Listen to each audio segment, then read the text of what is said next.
Good evening सभी बच्चों को। शाम की शुभ संध्या हिंदी में, गुड इवनिंग इंग्लिश में, और सभी भाषाओं का प्रयोग नहीं कर सकता मैं, बट मैं फिर से हाजिर आपके सामने। तो बच्चों, हमने जो पिछले वीडियोस में अभी देखा था लीनियर इक्वेशन के बारे में, तो linear equation in two variable pair of linear equation in two variable हम पढ़ रहे थे क्लास 10th के लिए। तो इसमें हमने कंडीशन समझ ली थी, सिस्टम समझ लिया था, ग्राफ समझ लिया है कि कैसे हम किसी भी इक्वेशन का ग्राफ क्रिएट करते हैं, ग्राफ बनाते हैं, फिर हम कैसे जो है उसको कंसिस्टेंट, इनकंसिस्टेंट, डिपेंडेंट और कैसे जो है हम उसको पैरेलल, इंटरसेक्ट, सॉल्यूशन वाला, यूनिक सॉल्यूशन वाला, नॉट जिसका कोई सॉल्यूशन नहीं होता है, ऐसे और मेनी सॉल्यूशंस वाले इक्वेशंस को समझ लिया था। और मैंने ये भी बताया था कि हम अगले वीडियो में, नेक्स्ट वीडियो में हम जो है ये समझेंगे कि किन किन मेथड से हम इक्वेशंस को सॉल्व करके उसकी वैल्यूज़ फाइंड आउट करते हैं। ओके बच्चों, तो आज का टॉपिक उसी पे डिपेंडेंट है, उसी को करते हैं। तो चलिए शुरू करते हैं। तो मैंने जैसा कि आप लोगों को बताया था कि तीन मेथड से हम जो है इक्वेशन को सॉल्व कर सकते हैं। पहला मेथड है आपका सब्स्टिट्यूट मेथड। ओके, ठीक है, सब्स्टिट्यूट मेथड। ओके, और दूसरा मेथड है आपका एलिमिनेशन मेथड।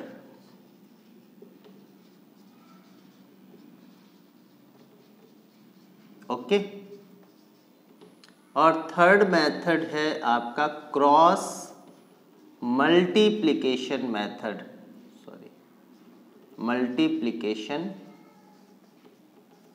मेथड। ओके, तो multiplication method, cross multiplication method, ये तीन मेथड्स अपने को समझने हैं और इन तीनों मेथड से हमको क्वेश्चन सॉल्व करना है। ओके, तो देखिए, ये जो सब्स्टिट्यूट मेथड है, हिंदी में इसको प्रतिस्थापन विधि भी बोलते हैं। सब्स्टिट्यूट मेथड कैसे सॉल्व होता है, इसको हम कैसे कर सकते हैं, इसके बारे में हमको समझना है। ठीक है, सपोज दैट अपने पास अगर दो इक्वेशंस दे दिए गए हैं, इसको मैं रब कर रहा हूं, ये तीन मेथड है। सबसे पहले हम सब्स्टिट्यूट मेथड की तरफ बढ़ते हैं। सब्स्टिट्यूट मेथड, ओके जी, सब्स्टिट्यूट मेथड। ओके, तो इसमें हमको क्या करना है, हमको ये समझना है कि सब्स्टिट्यूट मेथड में अगर अपने पास दो इक्वेशन है, like x plus Y is equal to 7, मैं सिंपल सा इक्वेशन ले रहा हूं ताकि आपको इजी वे में समझ में आ सके कि किस तरीके से हम मेथड को सॉल्व करेंगे। ओके, ठीक है, चलिए, तो x plus Y is equal to 7 ले लिया। दूसरा हमने ले लिया 2x plus 3y is equal to 12। ये अपने पास दो इक्वेशंस हो गए। ओके जी, अब हमको सब्स्टिट्यूट कैसे करना है, तो सबसे पहले हम इक्वेशन फर्स्ट ले लेते हैं। इक्वेशन फर्स्ट अपने पास x plus Y is equal to 7 है। From equation first x plus Y is equal to 7 है, then y is equal to हम 7 माइनस x लिख सकते हैं। ओके जी, y इज इक्वल टू हमने क्या पुट कर दिया, 7 माइनस एक्स। अब हम क्या करेंगे, y इज इक्वल टू जो 7 माइनस एक्स है, उसमें ये जो वैल्यू हमने y की फाइंड की है, ये ध्यान रखना कि जो भी वैल्यू आप फाइंड कर रहे हो, जिस इक्वेशन से फाइंड कर रहे हो, उसमें पुट नहीं करना है। ओके, ठीक है, उसमें आपको पुट करना ही नहीं है। आप उस वैल्यू को इक्वेशन, अगर फर्स्ट से आप फाइंड आउट कर रहे हो तो सेकंड में पुट करेंगे, सेकंड से फाइंड आउट कर रहे हो तो फर्स्ट में पुट करेंगे, ये आपको हमेशा ध्यान रखना है। क्यों? क्योंकि आपने इसी से निकाल के इसे में पुट कर दिया तब तो ये तो सेटिस्फाई कर देगा, कैंसल आउट होकर के वही चीज़ मिल जाएगी जो आपकी है। ठीक है, इक्वेशन जो है उससे वो आपको सेटिस्फाई कर देगा, तो वहाँ पे आप वैल्यू नहीं निकाल पाएंगे। तो इस बात को आप बिल्कुल क्लियरली समझ करके रखिए कि आप लोगों को जो है ये ऐसे निकाल लेना है। ठीक है, और जो लोग नए हैं प्लीज़ सब्सक्राइब करें चैनल को, शेयर करें बच्चों को, सभी लोगों को उसका फ़ायदा मिले और सभी लोग आसानी से समझ सकें। ठीक है, अब हम जो है लिखा यहाँ पे मैंने y is equal to 7 minus x, this is the value of y in the substitutional form which can be put in equation second, जिसको हम इक्वेशन सेकेंड में पुट कर सकते हैं। ओके, ठीक है, चलिए तो अब हमारा काम क्या है, अगला स्टेप क्या होगा कि उसको हम इक्वेशन सेकेंड में पुट करेंगे। चलिए तो पुट करते हैं भाई। तो हमारा इक्वेशन सेकेंड में पुटिंग कर रहे हैं, putting value of y in equation second. Okay, तो हमने पुटिंग वैल्यू करनी है, तो 2x प्लस 3y की वैल्यू क्या है अपने पास, 7 minus x is equal to 12। Okay जी, समझ में आ गई बात। हमने क्या किया, यहाँ पे क्या कर दिया मैंने, y की जगह पे मैंने क्या पुट कर दिया, y की जगह पे ये 7 माइनस एक्स पुट कर दिया। अब आगे हमको क्या मिलेगा, तो आगे हमको जो मिलेगा हम उसको रखते हैं। तो 2x plus 21 minus 3x is equal to 12, इतना मिल जाएगा। ओके, ठीक है, अब हमारा यहाँ पे ये देखिए 2x प्लस का है और 3x क्या है, माइनस का है। ओके जी, तो चलिए यहाँ कुछ इसका प्रोग्राम होगा, यहाँ पे कुछ एक्टिविटी होगी, तो ये 21 minus x is equal to 12 मिल जाएगा। ओके जी, अब इस 21 को हम इस तरफ ले आएंगे, ट्रांसपोज कर देंगे, तो आपको क्या फाइंड आउट होगा कि minus x is equal to 12 minus 21। Okay, 12 minus 21 आपको मिल गया। सो 12 माइनस 21 कितना मिलेगा, 9, minus x is equal to minus 9। So x is equal to क्या हो गया, 9 हो गया। ओके, समझ में आ गई बात। अब जब हम x की वैल्यू फाइंड कर लिए तो y की वैल्यू क्या हो जाएगी, y is equal to we have 7 minus X. Okay, then y is equal to 7 minus 9, then y is equal to minus 2। तो बच्चों देखो यहाँ पे हमने सब्स्टिट्यूट करके x और y की वैल्यू फाइंड की। सब्स्टिट्यूशनल मेथड यही होता है, आपको इक्वेशन दो दिए गए रहेंगे, उन दोनों इक्वेशंस को में से एक इक्वेशन को लेकर के सब्स्टिट्यूट का फॉर्म बनाएंगे, कोई एक चीज़ इस फॉर्म में लाएंगे कि वो दूसरे के उसमें मिल जाए, दूसरे के फॉर्म में मिल जाए। जैसे x को हम y के फॉर्म में क्रिएट कर लें, या y को इस फॉर्म में लाएं कि उससे हम x के बराबर रख सकें, यानी जो हमारा एल्जेब्रिक टर्म है उसको इस फॉर्म में बनाना है कि हमारा जो भी इक्वेशन है उसको वो सेटिस्फाई करने लगे, और फिर हम उससे एक टर्म में बना करके उसकी वैल्यू फाइंड कर सकते हैं। ये चीज़ आपको समझ में आ गई होगी। ओके, तो ये बहुत ही इजी इक्वेशन था, x प्लस वाई बराबर 7, 2x plus 3y is equal to 12। ये बहुत ही इजी इक्वेशन था। इसी तरीके से आपको और टफ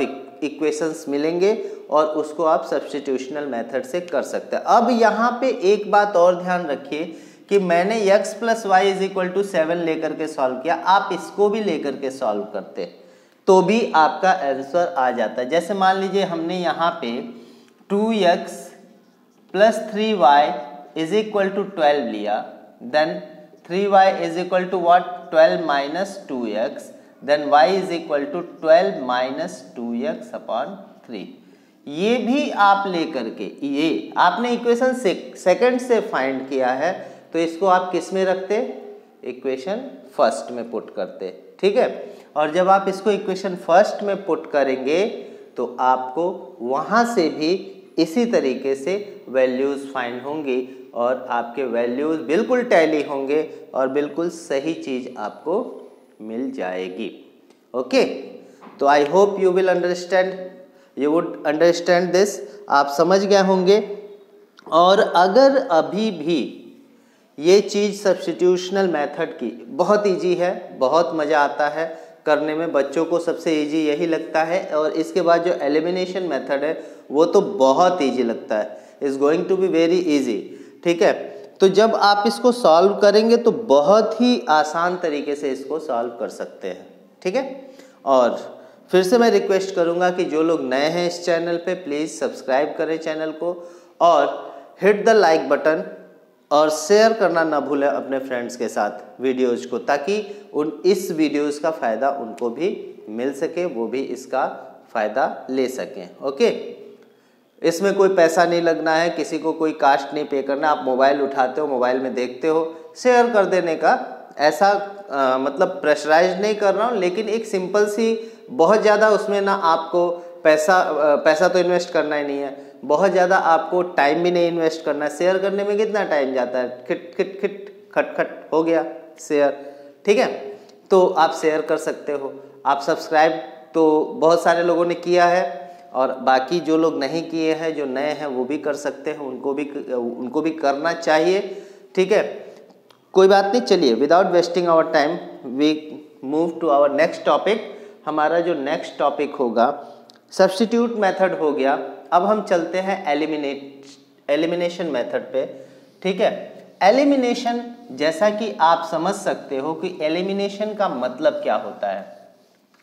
एलिमिनेट करना मतलब रिमूव करना, ठीक है, लेकिन एक तरीके से रिमूव करना, ठीक है। उसका एक तरीका है कि हम उसको रिमूव कैसे करेंगे, ठीक है। तो चलिए उसको भी करके देख लेते हैं, रिमूव करने का तरीका क्या है। Suppose we have 2x plus 3y is equal to 14, equation first, okay जी, and 3x plus 2y is equal to 12, equation second. By the elimination method we have to solve it, okay. तो elimination method में solve करने के लिए आपको सबसे पहले क्या देखना है कि क्या कोई भी टर्म, x और y में कोई भी टर्म इक्वल है कि नहीं, ठीक है, इक्वल है कि नहीं। जैसे यहाँ पे 2x है बट यहाँ पे 3x है, तो x के तो टर्म इक्वल नहीं है। यहाँ पे 3y है, यहाँ पे 2y है, ये टर्म भी इक्वल नहीं है, ओके। इसके बाद तो जब इक्वल नहीं है तो कोई ना कोई एक टर्म को इक्वल करेंगे। पहली चीज, पहले हमको क्या करना है, टर्म को इक्वल करना, किसी एक टर्म को, चाहे आप x को करें चाहे आप y को करें, एक टर्म को इक्वल करना है, फिर उसको इक्वल करके सब्ट्रैक्ट करके या प्लस करके अगर साइन अपोजिट करना है, ताकि वो एलिमिनेट हो जाए और एलिमिनेट हो करके हमको किसी एक टर्म की वैल्यू मिल जाए, ऐसा हमको करना है, ओके। तो चलिए हमारे पास यहाँ पे 2x plus 3y is equal to 14 है, यहाँ पे 3x plus 2y is equal to 12 है, ठीक है। तो अब हमको क्या करना है, यहाँ पे इक्वेशन फर्स्ट में 3 से मल्टीप्लाई कर देंगे। मैं x के टर्म को इक्वल कर रहा हूँ और इक्वेशन 2 में 2 से मल्टीप्लाई कर देंगे। इंटरचेंज, जब कुछ ना मिले ना इक्वल करने के लिए, तो हम क्या करते हैं कि एक का दूसरे से और दूसरे का उससे मल्टीप्लाई कर देते हैं, हमको एक टर्म इक्वल मिल जाता है। समझ में ना आए तो आप सीधे सीधे, तो यहाँ पे क्या हो जाएगा, multiplied multiplied equation first by 3 and equation second bye 2। अब यहाँ पे ध्यान देना कि जब मल्टीप्लाई करना तो सभी टर्म में करना है। कुछ लोग बच्चे क्या करते हैं कि इसमें मल्टीप्लाई कर दिए, इसको भूल गए। ऐसा नहीं करने का, ठीक है। तो आप ऐसे भूल जाओगे तो फिर आपको वो आंसर नहीं मिलेगा, ठीक है।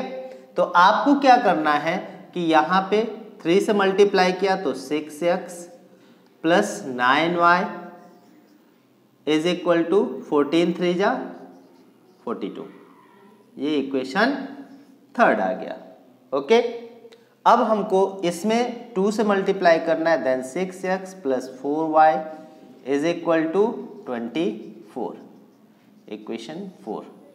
नाउ ये हमको मिल जाएगा 2 3 जा 6 और 2 2 जा 4 और 12 2 जा 24। अब हमको क्या करना है, यहाँ पे ध्यान दीजिएगा। अगर हम इसमें सब्ट्रैक्ट करते हैं, क्योंकि अगर ये दोनों पॉजिटिव पॉजिटिव रहा तो कैंसल आउट तो होगा नहीं, तो हमको इसको अपोजिट साइन में लाना है। अगर ये निगेटिव होता ये पॉजिटिव होता तब कैंसल आउट हो जाता, बट दोनों पॉजिटिव पॉजिटिव है तो हमको सब्ट्रैक्ट करके एक का साइन चेंज करना पड़ेगा, या दोनों निगेटिव होता तो भी हमको सब्ट्रैक्ट करके एक का साइन चेंज करना पड़ता। तो हम यहाँ पे माइनस माइनस माइनस सब्ट्रैक्ट यहाँ पे लिख देंगे, सब्ट्रैक्ट, ठीक है। तो ये आपका कैंसल आउट हो जाएगा, ओके जी। तो ये आपको इजी वे में कैंसल आउट हो गया। 9 में से 4 जाएगा, 5y हो जाएगा, ओके। और 42 में से 24 8 and 3 2 1 18, okay 18। Then y is equal to 18/5। We get here y is equal to 18/5। समझ में आया? नाउ अब y इज इक्वल टू आपको मिल गया 18/5। देन हम जो ये y की वैल्यू है उसको हम किस में पुट कर देंगे, किसी भी इक्वेशन में। It is not necessary that it will be equation first, it will be equation second, okay, it can be equation second, it can be equation first, whatever, it doesn't matter।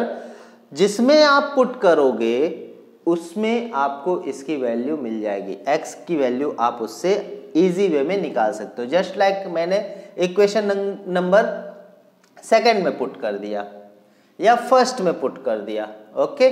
तो चलिए put कर देते हैं। Putting value of y in equation first में कर लो, 2x plus 3y 14, then 2x plus 3 into 18/5 14, okay. देन 18 3 जा 54, ओके।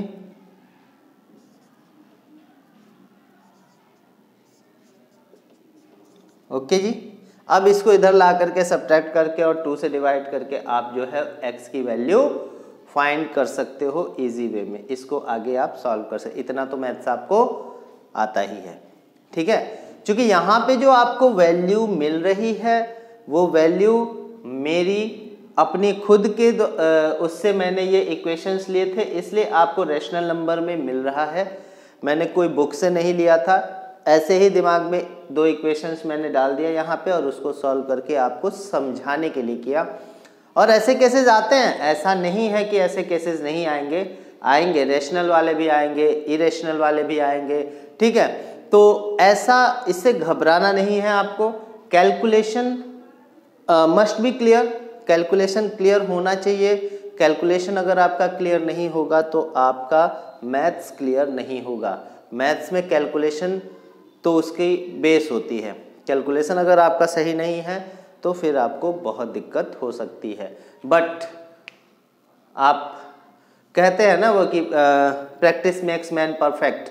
अगर आप प्रैक्टिस करते जाओगे तो परफेक्ट हो जाओगे मैथ्स में। और मेरे चैनल के साथ जुड़ते रहे, हमेशा उसके वीडियो शेयर करते रहे, देखते रहे, तो बिल्कुल परफेक्ट होने की आपकी गारंटी है। आप अगर जुड़े रहे हमसे तो हम आपको उस लेवल तक लेकर के जाएंगे। इतना ही नहीं कि आप केवल 10th लेवल का यहाँ पे मैथ्स सिखाया जाता है। 10th के बाद 11th 12th हैं साइंस स्ट्रीम में, उसके मैथ्स के आपको सम्स मैथ्स वगैरह सारी चीज़ें यहाँ पे अवेलेबल हैं। उसके अपर आप इंजीनियरिंग में जाना चाहते हैं तो उसका फाउंडेशन, बेसिक, ये सारी चीज़ें भी इस चैनल के माध्यम से दी जाएंगी आपको, और उसका भी प्रोसेस शुरू हो चुका है, जल्द ही आपके पास आने वाला है। तो अभी आप बिल्कुल टेंशन फ्री होकर के पढ़ाई पे ध्यान दे दीजिए और आपको हम आपके सपनों तक पहुंचाएंगे, बस आप हमसे जुड़े रहिए। ओके, चलिए अभी हम आगे चलते हैं। तीसरा जो हमारा मेथड है उसके बारे में अब थोड़ा सा जानेंगे, क्योंकि वो मेथड थोड़ा कंफ्यूजिंग है, बच्चों को कंफ्यूज्ड करता है।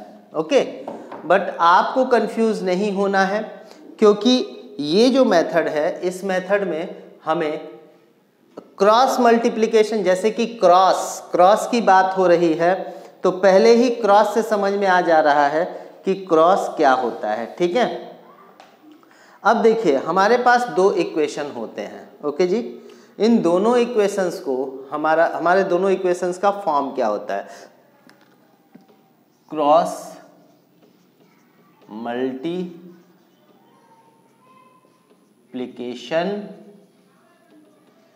मेथड। ओके, चलिए, तो क्रॉस मल्टीप्लिकेशन मेथड में क्या होता है? सबसे पहले अगर हमारे पास जो इक्वेशंस होते हैं, मैं एक फार्मूला टाइप बता दूं, अगर आप फार्मूला नहीं भी याद कर पाते हो तो आप वो चीज़ जो मेथड बता रहा हूँ वो याद रखोगे तो क्रॉस मल्टीप्लिकेशन इजी वे में कर सकेंगे। ओके, तो उसका क्या होता है? आपके पास इक्वेशन जो होता है वो a1x plus b1y plus c1 is equal to 0। Okay, and a2x plus b2y plus c2 is equal to 0, ये दो इक्वेशन होते हैं। अब आपको जो है x की वैल्यू अगर फाइंड करनी है, जैसे आपको ये इक्वेशन सॉल्व करना है, तो सबसे पहले x ऐसे लिखते हैं और x को ऐसे ढक लीजिए हाथ से। बचा क्या आपके पास? b1 b2, तो b1 b2 और c1 c2, c1 c2। y के लिए y को ढक लीजिए, c1 c2 और a1 a2।